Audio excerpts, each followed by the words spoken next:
probably be easier to talk like that. Can you hear me better? Yeah. Perfect. Okay, cool. Can I just, before I start chatting, I'm just curious, does anybody quickly want to say what they do? I just really want to get a quick idea of what I'm doing. So what do you do? I'm a yoga teacher and a wellness entrepreneur. Brilliant. And sorry, after saying what you're doing, I'd love you to say what you'd love to get from this talk. Right? Now, if you don't have a clue who I am, that's completely fine, but it's just, I want to make sure you get the most value in the time that I have. So for yourself, what do you do? What would you like to hear? I provide services to writers, self-help. Writers are writers. Yeah, right. Writers, perfect. And in terms of agenda, what you'd like to hear? Well, anything. Perfect, cool. For yourself? I have my idea startup, so I just want to get networking in here. Perfect, okay. For yourself? I'm community manager, research learn. Perfect, okay. For yourself? Food experiences, my career food experiences. I fucking dragged you along, I'm sorry. I actually was poking at the girl behind you. Sorry. No worries. Freelance event manager. Perfect, I'm here for anything, I'm just so good. okay.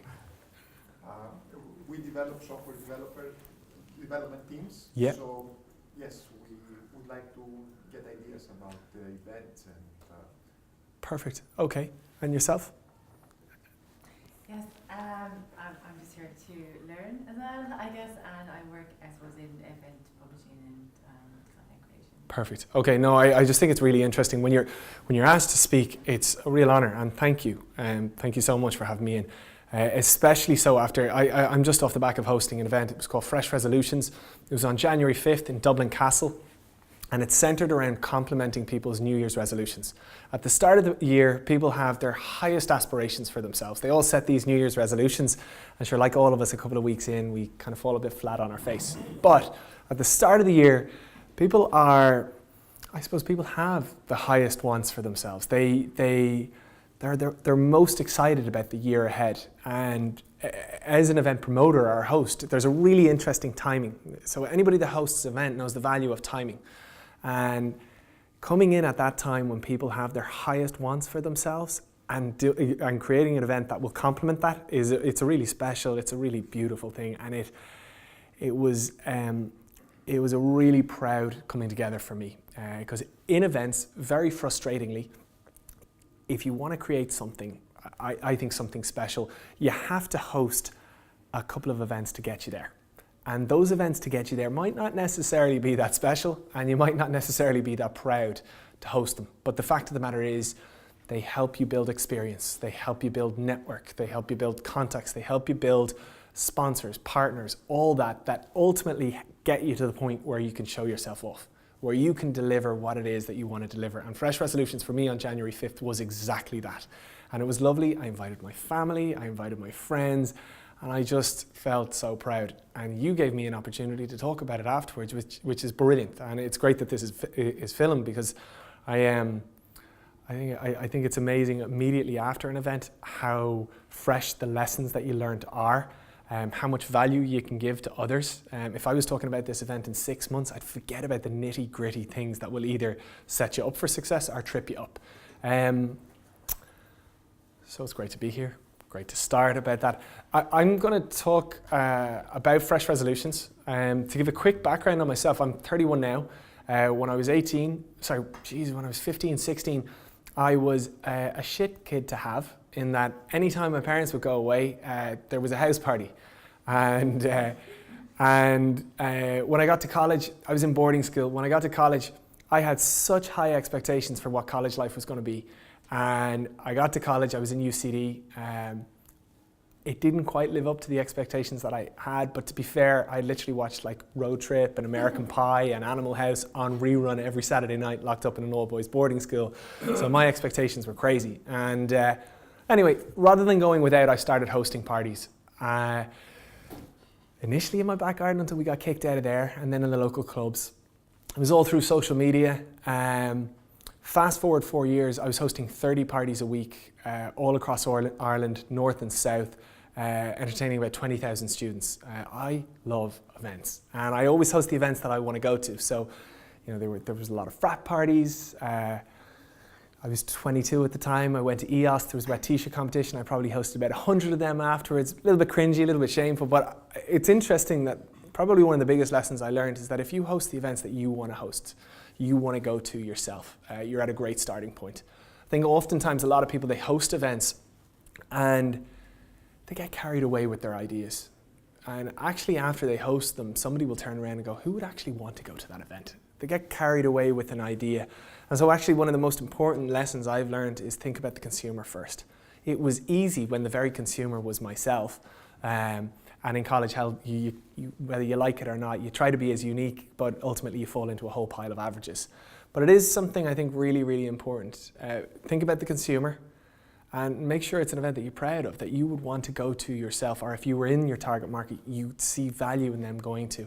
Because otherwise when you talk about it, well, God, if you talk about it a little bit too much, you'll realize that there's no reason why somebody would want to go to it. But on the flip side of that, if you know every reason why somebody should go to it, it shines, it radiates from it. And I think it's so important that whatever about being a good event manager or event organizer, you also have to be your own best salesperson, your own best host. Is that fair? Okay, sweet. So anyway, I hosted about 30 events a week. Then at that time, I started really enjoying dance music, so I started bringing all sorts of DJs. I brought literally all the world's top DJs at the time over to Ireland, hosted them concerts all across Ireland, even went as far as Netherlands. That was amazing. Then I watched the movie The Wolf of Wall Street. Does anybody know it? And I looked at him and I was like, I'd look at him now and I cringe. But at the time, 26 years old, I looked at him and I went, oh my God, I'd love to party with him.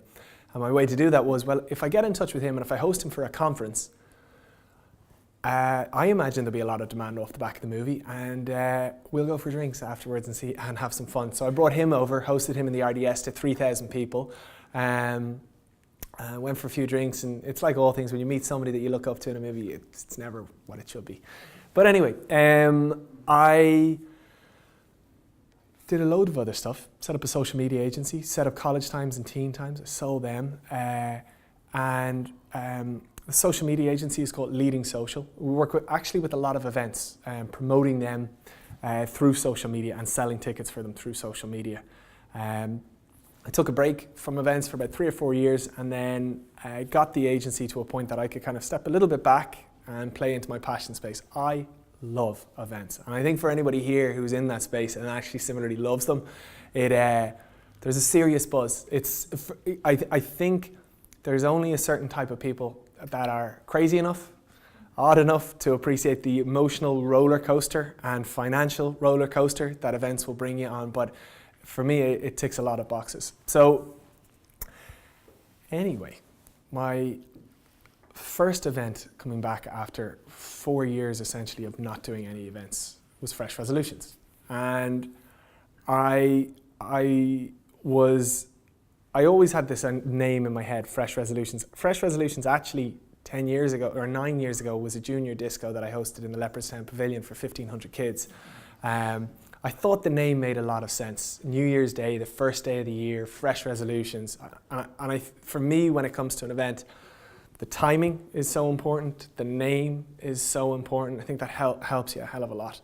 But anyway, in those kind of 4 years off, I made a load of mistakes. I think anybody aged kind of 26 to 30, it's a very formative age. And for me, I started realizing that whatever about being successful in business, if you weren't successful with yourself, if you aren't on top of yourself personally, to be fair, whatever success you might have professionally will be short-lived.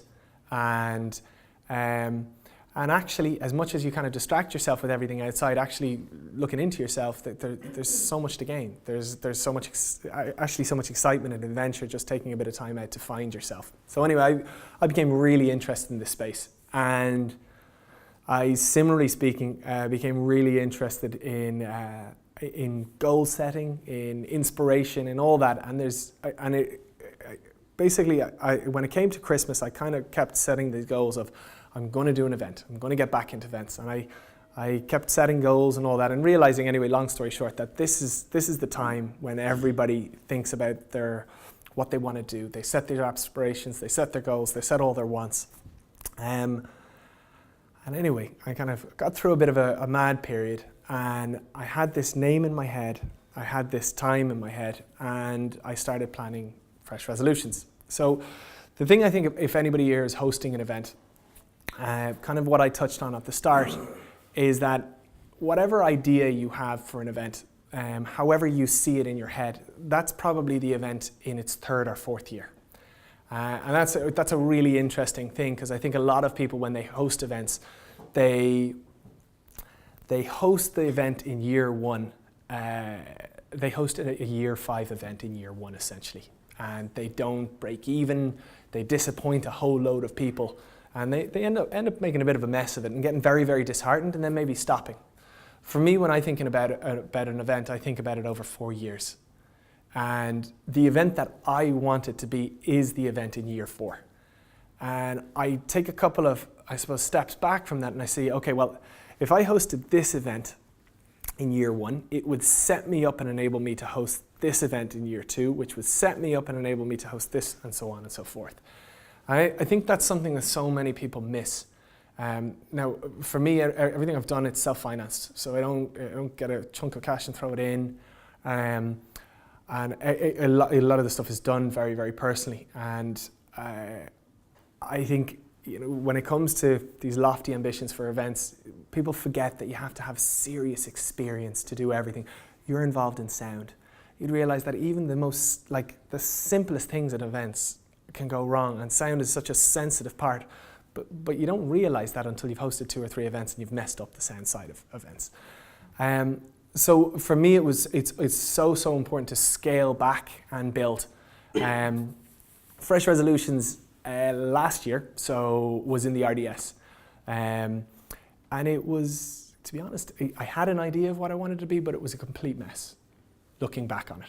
At the time, I thought it was fantastic, but it was so interesting for me, as I say, knowing the idea that I had for the event, taking the first step into the market, realizing that some things actually in that greater vision were absolutely awful, and some of the things that I completely disregarded were actually really highly valuable, and it shaped massively the event this year. So, simple things that I realized with the event: the networking value. We've seen it here tonight of any event is actually probably one of the highest values you'll give attendees. Not necessarily what you'll hear from me, but perhaps having a beer over there, talking to somebody, you'll make a connection and you'll start making some money off the back of it. It's really interesting, but the networking capacity part of an event is so important. So for me, realizing year 1 of the event was marketed to everybody. Year 2 of the event was marketed to specifically 25 to 35-year-old, highly aspirational young professionals. We cut the capacity from 1,000 to 500, so we could focus in on that niche, because if I'm there and I'm in the similar space, I'll naturally bond, I'll naturally connect with people within my kind of range. But if the range is completely distorted, it's a different thing. I put it on a Saturday very specifically because the type of people that will take a day off personally to go to an event, they want to be there. They fall into that highly aspirational space. If I put it on a weekday, a company would pay for somebody and it would be a day off. And they would go there, feck it, because it's a handy day off. There's a clash. So it's interesting the things you'll do to foster the networking value. I started the event an hour later, because what happened was we started the event at 9 and the first talks were at 10. Everybody came in at 10 to 10. Nobody talked at the start of the event. This year we started the event at 10, the first talks were at 11, and we put on a free breakfast, free tea, free coffee for everybody. There was fucking queues at 10 o'clock, there was queues at 9:30, and it was amazing actually, just the amount of mingling, the amount of connecting, the amount of chatting. We then had a much better spaced out break in the middle and a much better spaced out break at the end. Interesting lesson I learned, didn't appreciate it at all at the start, but really, really added to the value of the event at the end. One thing I didn't appreciate was food. If you're hosting a health and wellness conference, you can't serve people a can of Coke and a packet of crisps. It's an interesting thing. A lot of venues have exclusive rights on catering. So the RDS, if you want to do an event with them, you have to work with their catering partners. The catering partners of the RDS would only literally supply very, very basic sandwiches, very, very basic salads and everything. When I thought about that more, I realized that every conference in Ireland has crap food. And so I sought out Dublin Castle, where we could buy the catering rights for it. And I partnered with the Happy Pair, who are champions in the health and wellness space, but champions when it comes to food as well. And I did a deal with them whereby they served the food. and it was a really interesting thing. So hosting a health and wellness conference, the feedback that we got was, geez, you can't host a health and wellness conference and serve packets of crisps and burgers and that kind of thing. And actually from that bit of feedback, or from that first event, we saw actually, one second, food is an opportunity for us to have a unique selling point in this event. And then a strategic partnership can allow us to capitalize on that in a really cost efficient fashion. Thankfully, food at Fresh Resolutions this year was, well, all the feedback said, I've never had such good food at a conference ever. And that's become a real talking point and a differentiating factor for us as we're trying to say, look, our event is different to Pendulum, or our event is different to Thrive, or our event is different to others. We've nailed the food aspect. After that, I'm conscious of I could waffle here, and I want to give a bit better specific value. So does anybody have a question that they're murmuring, or am I just going to keep going here? Okay, I'm going to keep. These are ticketed events, unlike the first speaker who had a client. Absolutely. So, absolutely. You're brought in as a service provider to events. The events that I host, they have to make money. And so we have to make money in a whole kind of array of things. So obviously when you're hosting an event, you're going to have costs in terms of the speakers, you're going to have costs in terms of the venue, you're going to have costs in terms of the production, the security, the sound, the lighting, the food, all that. So there's a huge amount of costs, and we need to look at it in terms of, okay, well, how are we going to make money? In terms of ticket sales is an obvious one.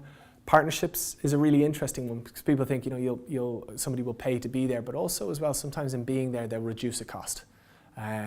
So for example, say, not actually specific to our event, but a food company might come in and say, we want to be there. Rather than paying for food, suddenly they'll use it as a sampling exercise. You've dramatically reduced your costs, and actually if it's the right partner to sample with, you've added a lot of value to your event.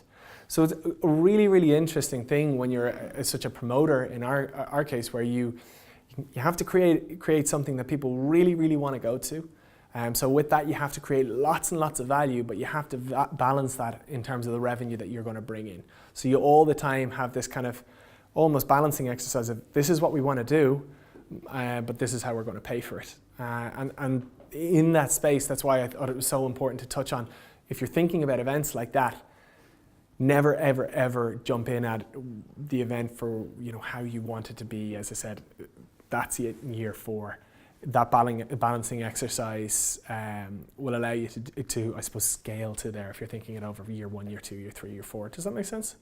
So but you're talking about RDS, you're talking about like thousands or hundreds? Interesting. So RDS, Fresh Resolutions, year 1 was 1,000 people, and Dublin Castle, year 2 was 500 people. So in Ireland, for some strange reason, we're all obsessed with massive numbers. If you host an event for 1,000, do it for 2,000 the next year. For me, I actually think we're missing a huge opportunity. We halved the numbers. I think we concentrated the crowd. We doubled the ticket price. We pitched to all the exhibitors and said, look, we could have 1,000 people here, but you'd only really be interested in 1 and 2 or 1 and 3 people. But we're going to reduce our capacity, focus a hell of a lot more on the attendee profile that comes in, so that instead of you having your target market diluted in amongst many, you'll have a very specific audience there, all of whom will be relevant to you, and you'll have time to actually talk to them. It's interesting, no one in Ireland does that. Everybody, all the promoters think bigger, bigger, bigger, bigger, bigger. But I think there's a massive opportunity in events when it comes to more intimate numbers. For me, when it came to the overall kind of theme of Fresh Resolutions, it's about personal development. Personal development is emotional, it's sensitive, it's personal. And if you're thinking about that, it's harder to be sensitive, it's harder to be personal in a room with 10,000 people than it is with 50, 60 people. There's huge value. Actually, to be honest, I speak much, much more openly in a room of this number than if the number was multiplied out. You'll connect with more people here today than I imagine if this room was tenfold. You'd probably get a bit intimidated and curl up into yourself. It's so interesting. I find I network better and I will meet more people when there is 25 people in the room versus 250 people in the room. And I don't think a lot of promoters have caught on to that. How am I doing time-wise? Jamie, Shoot. a lot of what you talked about is all about authenticity. Yeah. So how far do you go? Like you talked about food, being connected to that. You talked about focus on the right audience. Can you talk a little bit more about Yeah, so how and the fact that you yourself are archetypal of the customer. Y- So talk about how important authenticity is to events. So, well, I'll talk about the detail. I engineered the scent of Fresh Resolutions. So it had a calming, balancing scent, according to doTERRA. And I had diffusers every... they actually broke the room down, and they looked at the square footage of the space and had diffusers. And there was a constant...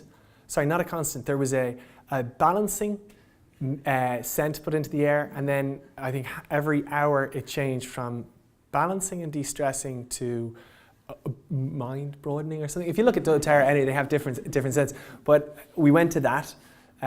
We looked at the food. I charged our partners quite a considerable amount, but I said, okay, we're going to give free tea, free coffee, free snacks, free juices, free very, very good, healthy, wholesome food. All happy pair. We looked at the menu, and we didn't want it to be too carb heavy, because we wanted people to be energized by the food that they had rather than weighed down by the food that they had. And I wanted to give people all that for free, because I felt that if people got that, they'd be much more open to chatting to people. They'd be much more open. Sorry, an exhibitor might get a lead. Remember, exhibitors will partner and want to exhibit at an event because they will get leads. They will get business off the back of your event. If your attendees are happy and smiling, they're much more likely to do business than if they're like, fucking €5 for a coffee, screw that. and so us covering that cost meant that the majority, not all, because you never get all in Ireland, but the majority of exhibitors rang us up the next day and said, yeah, that was deadly, can we double up for next year? And so sometimes actually taking a punch in strange spaces will actually massively bring you value. But in terms of personalizing the event, I kept racking my head in terms of like the schedule of the events. I was like, okay, what will help people connect? I MC the event. I won't next year, but I did this year, and I wanted to guide people through, look, this is why we put this person in, and this is where it's going. We engineered the smell, we engineered the food, we engineered the music. There's a really good DJ called Tycho, if anybody knows him. It's kind of like hypnotic electro. If you've got it, you've got it. It's amazing in that it's actually really, really de-stressing music as well. Music is something that a lot of people don't appreciate, but if you talk to any bar manager or any restaurant owner, depending on a song that they play, a song will either clear a restaurant or will have people fucking ordering more drinks. Sound is so, so important, and in this event I wanted to keep de-stressing people, because again, people in events get stressed, so keep de-stressing, keep relaxing, it'll boost the atmosphere. But yeah, like I think an event, when you're hosting it on a commercial basis, the worst thing that you can do is rip somebody off. And I'm a massive believer that there is nothing more shameful as an entrepreneur than to make money at somebody else's expense. Turn that around, there's nothing to be more proud as an entrepreneur than building something that complements everybody in the way. So everybody does well. So the attendees do well, the partners do well, the speakers do well, the venue does well, the suppliers do well, everybody does well. That's when you can stand up real proud and say, I did it. And I think that applies itself in anything.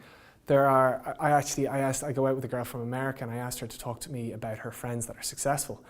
And everyone as she was chatting through had made their money out of exploiting somebody. God bless America. But if you talk to a lot of people and you ask them how did they make their money, a lot of people will say, one up, one up, one up. That's shameful. That's disgusting. And you don't see it in work. You know, you see a coworker, you see somebody getting ahead by pulling a short one, and I think that's sad.